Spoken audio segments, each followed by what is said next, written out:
Bom dia, turminha do oitavo ano. A gente está iniciando aí nossa oitava semana dessa época de quarentena. Se Deus quiser, isso vai acabar logo. Mas como eu faço no início de toda a aula, eu sempre dou aqueles conselhozinhos. Tá passando o carro de som. Um minuto. O carro passou. Enfim, turminha, sempre dou aqueles ressalto, né, os cuidados que devemos tomar. Sempre evitem sair. Mas se forem sair, usem máscara, higienizem minhas mãos, álcool em gel. Assim que chegar, lavem minhas mãos. Você está falando estranho. Eu estou falando estranho porque eu fiquei desde novembro sem fazer manutenção. E eu fiz manutenção ontem. Então minha boca ainda está mole, manutenção no aparelho. Minha boca ainda está mole, os dentes lá de trás começaram a chocar porque eles estão realinhando. Então eu estou com dificuldade na fala. Minha dicção não está tão boa. Mas eu vou tentar ser o mais claro possível. Eu sempre coloco lá os tópicos digitadinhos lá no documento do Word, onde eu coloco o link, que sempre está a videoaula. Espero que vocês consigam acompanhar e consigam entender, ok? Então vamos dar continuidade. Galerinha, nas últimas 4 aulas a gente falou dos seguintes pontos: do capitalismo e do socialismo, ok? Agora a gente vai falar do mundo bipolar, que foi o choque entre as potências capitalistas e as potências socialistas. Galera, esse choque começou basicamente ali depois da Segunda Guerra Mundial. Ah, professor, mas esse choque, por que esse choque não aconteceu antes? Galera, tem toda uma questão, tem toda uma contextualização aí. Lembre-se que as potências socialistas, a grande potência socialista, ela já esteve do lado dos Estados Unidos. Sério, professor? Quando? Na Segunda Guerra Mundial. O Exército Vermelho estava do lado dos aliados, ou seja, a Rússia estava do lado dos aliados aí e combateram juntos aí contra o eixo, que no caso era a Alemanha, Japão e Itália, ok? Turminha, agora a gente vai focar no período pós-Segunda Guerra, que foi onde deu início aí a Guerra Fria, que perdurou mais ou menos de 1945 até 1991, embora em 1991 já estivesse ali, pode-se dizer assim, no fim, ok? Turminha, quer dizer, antes de 1991, vocês vão ver qual foi o marco, né, nesses períodos, ok? Turminha, continuando. Logo após a Segunda Guerra Mundial, lembre-se, o que praticamente colocou fim na Segunda Guerra Mundial? Exatamente. As bombas atômicas que foram lançadas em cima de Hiroshima e Nagasaki pelos Estados Unidos. Quando os Estados Unidos fez isso, as potências mundiais viram o poder que os Estados Unidos tinham. Lembre-se, eles já tinham ideologia diferente. Tinha aquela ideologia capitalista e tinha a ideologia socialista. Até então eles estavam lutando lado a lado. Mas após o fim da Segunda Guerra, a União Soviética viu o poder militar que os Estados Unidos tinham. Eles criaram uma bomba atômica, eles destruíram 2 cidades em questão de horas. Não foi de dias, de anos, como aconteceu em todo o período da guerra. Foi em questão de horas eles conseguiram destruir 2 cidades completas. E aí, a União Soviética viu o poder nuclear e armamentista dos Estados Unidos. É aí, basicamente, onde tem início a Guerra Fria. E vocês vão entender por que é chamada de Guerra Fria. Galera, eu peço que vocês observem o mapa lá da página 405. Vocês vão ver a divisão do mundo entre os blocos socialista e o bloco capitalista. Galera, por que é chamada de Guerra Fria esse período? Porque tinha um combate indireto, ou seja, não teve conflito armado diretamente entre os Estados Unidos e a União Soviética. Ah, professor, mas então por que é chamado de guerra? Porque os Estados Unidos comandava o bloco capitalista e financiava militarmente os países. A União Soviética fazia a mesma coisa ali com os países ao qual ela estava ajudando ali, ok? Ah, professor, mas isso aí, mas eles não lutaram um contra o outro. Não diretamente, mas, por exemplo, os Estados Unidos lutou contra o Vietnã, na Guerra do Vietnã. Quem era que fornecia arma para o Vietnã? Exatamente, a União Soviética. Os Estados Unidos chegou a atacar a União Soviética? Não, mas ele atacou o Vietnã.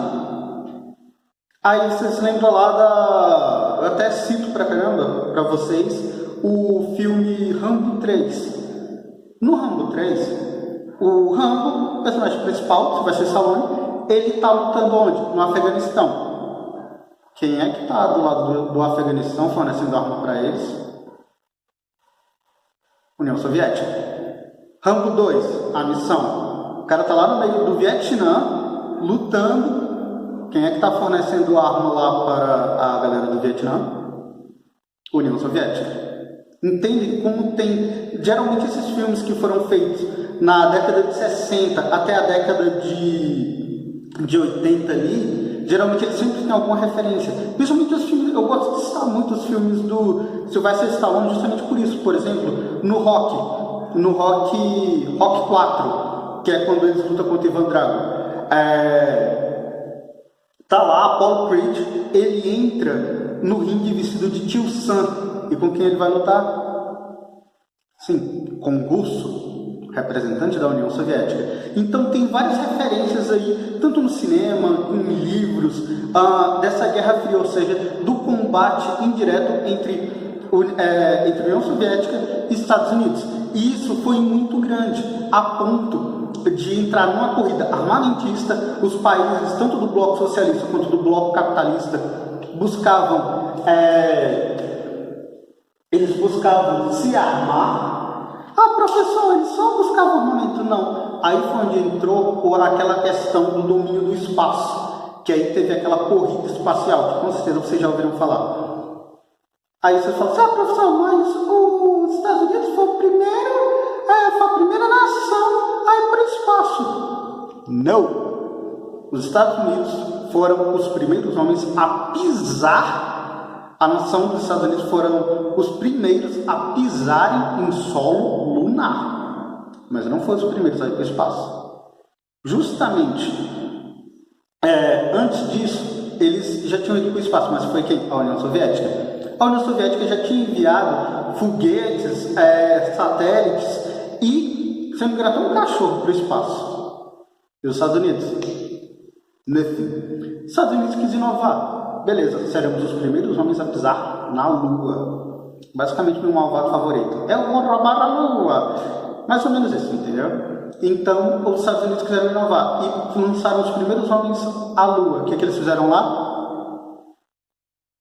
Exatamente, só pegaram um pouquinho de amostra, sei lá, colocaram a bandeirinha dos Estados Unidos para dizer, olha, eu cheguei aqui. E foi isso. Fizeram alguma coisa de útil? Não. Mas, quer dizer, não totalmente foi inútil. Teve muita pesquisa, isso gerou uma série de pesquisas e tudo mais. Depois, eu vou até passar para vocês, dê uma pesquisada no Star Wars. Professor, você está falando do filme? Não.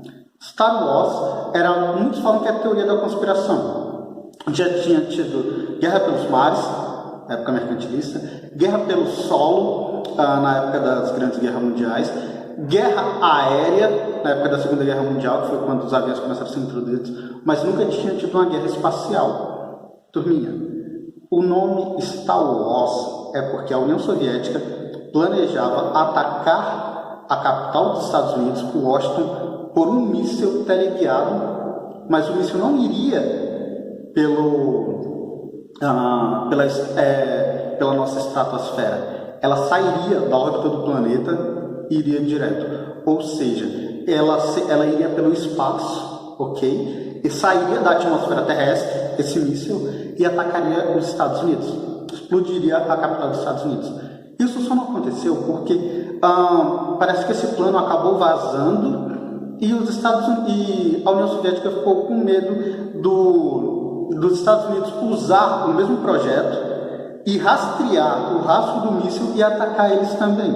por isso esse projeto não foi para frente. Mas tem realmente esse projeto, ok? Depois dei uma pesquisadinha sobre esse ataque aí do Star Wars, ok? Não o filme, ok? Embora o filme seja muito bom, mas depois dei uma pesquisada aí sobre esse choque aí na Guerra Fria aí entre o bloco socialista e o bloco capitalista. Turminha, basicamente os dois blocos eram separados por algo chamado cortina de ferro, ok? Por que a cortina de ferro? Porque era algo ali que separava praticamente o lado socialista do lado capitalista. E o país que mais sofreu com isso foi a Alemanha. A Alemanha foi literalmente dividida ao meio. Tanto que vocês já ouviram falar no Muro de Berlim. Ficou um lado socialista e o lado capitalista. Muitas pessoas ficaram sem ver seus familiares durante um bom tempo. Por quê? Eles estavam do lado socialista quando construíram o muro, ou estavam do lado capitalista. E depois que fizeram o muro, não tinha mais como atravessar. Ou seja, foi chamada cortina de ferro, porque ninguém atravessava de um lado para o outro. E isso em toda a Europa. A Europa foi dividida. Tinha a Europa Oriental, que pertencia ao bloco socialista, e a Europa Ocidental, que pertencia ao bloco capitalista ali. E isso foi influência que aconteceu no mundo todo, entende? Não se trata apenas ali da América do Norte, ou da Europa. Ah, professor, mas essas influências só vão até aí. Não, porque estava tendo uma corrida armamentista, uma corrida espacial. Ah, professor, mas o que tem a ver uma corrida espacial com a corrida armamentista? Galera, como se chega lá no espaço? Exatamente, por meio de foguete. Você tendo um potencial para dominar o espaço, você tem um potencial para fazer qualquer míssil de longo alcance. Entendem? Aí, turminha, se precavendo disso, se precavendo de um ataque, tanto o bloco capitalista se precavendo de um ataque do bloco socialista, o bloco socialista se precavendo de um ataque do bloco capitalista, começaram a criar acordos militares. Os Estados Unidos, líder do bloco capitalista, fez o Tratado do Atlântico Norte, ou seja, os países ao qual pertencia ao bloco capitalista, meio que eles se ajudavam ali, tanto que a sigla deles é OTAN. A OTAN, vocês já ouviram falar até nos dias de hoje, porque ela existe até os dias de hoje. A OTAN, digamos assim, é os países ali, os países da Europa e os Estados Unidos, geralmente eles se unem, quando estão em guerras e tal, geralmente eles sempre se unem. Basicamente era isso que acontecia naquela época. O bloco socialista ficou atrás? Não. Ele criou o Pacto de Varsóvia, com a mesma finalidade, apoio militar, ok? Turminha, aí tem toda essa questão aí, mas isso tudo não durou para sempre. Agora é o dia que a gente tem isso aqui, ó, o mundo multipolar. Como o mundo ficou multipolar? Isso aqui, ó, o fim da ordem bipolar. Quando chegou o fim da ordem bipolar? 1991. Teve 2 grandes acontecimentos nesse ano. Em primeiro lugar, eu nasci. Segundo grande acontecimento, o fim da União Soviética. Brincadeira, o fim da União Soviética é o mais importante, eu vim depois, tá? Turminha, continuando. O fim da União Soviética, ele pôs o ponto final nesse bloco socialista, o que fez com que houvesse uma expansão aí do capitalismo. Mas antes disso, lá em 1889, aconteceu o grande evento que pôs o fim, foi um marco ali, onde demonstrou que o sistema socialista da União Soviética, no caso, estava se rompendo. Que evento foi esse? Sim, a queda do Muro de Berlim. A queda do Muro de Berlim foi um marco, tanto que tem até uma música do Scorpion. Se puderem, depois dê uma escutadinha, ou se não quiserem escutar, né, tem muita gente que não gosta, ou não pode também, pesquisem a letra, só pesquisar a letra ali, e vocês vão ver a referência que tem a queda do Muro de Berlim. Até no clipe mostra lá o muro caindo, eles derrubando. A música eu acho que é Wind Changes, eu acho que é Ventos de Escolha, é uma música do Scorpions, ok? Depois pesquisem pelo menos a letra ali, dá uma lida ali para vocês verem as referências à queda do Muro de Berlim. Foi uma música assim que se tornou um marco na época, justamente pela queda do Muro de Berlim, se tornou quase o símbolo desse evento, ok? Turminha, desculpa.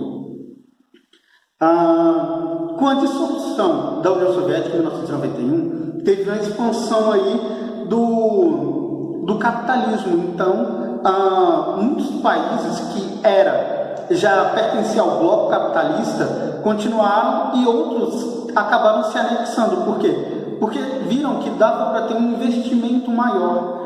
Ou seja, com isso, tinha-se um potencial para sua economia crescer. É por isso que boa parte da Europa ainda é muito rica hoje. Foi devido às influências aí no final da União Soviética, com a criação de nossos países e tudo mais. E aí teve toda uma questão aí que acabou fazendo com que a economia europeia crescesse bastante, ok? Turminha, no século XXI, o mundo teve mais características dessa multipolarização. Professor, como assim essa multipolarização? Galera, tem uma série de conflitos acontecendo no mundo, seja por território, seja por recursos, seja por ideologia, religião, ou seja, o mundo não está só dividido entre o bloco socialista e o bloco capitalista. O mundo está praticamente totalmente dividido entre religião, etnia, entre recursos, entre situação econômica. O mundo não é mais o mesmo, ok? E, turminha, isso gera várias rivalidades, ainda com o aumento da globalização, ou seja, tem um fluxo de pessoas maior, mas o que significou a queda do Muro de Berlim acabou também criando outros muros, como por exemplo, não é mais apenas uma divisão entre blocos capitalistas e socialistas, não é mais um embate ideológico, também tem uma rivalidade socioeconômica. Vocês podem ver isso simplesmente com o muro que separa o México dos Estados Unidos, é um muro mesmo. O México é um país subdesenvolvido, uma economia emergente, que está crescendo. Estados Unidos é um país desenvolvido, tem um muro separando ali. Entre o Canadá, que é um país desenvolvido, e os Estados Unidos, não tem um muro, tem apenas uma linha no chão, uma linha branca, uma faixa, para vocês terem ideia. Ou seja, a queda do Muro de Berlim, ela significou o fim de um combate ideológico, mas acabou criando novas barreiras. Então, agora o mundo não é mais dividido entre duas ideologias. Agora, são várias questões aí que acabam dividindo tudo. É por isso que fala o mundo multipolar. Ou seja, são várias questões aí que acabam dividindo isso. E tudo isso está envolto nisso aqui, nova ordem mundial.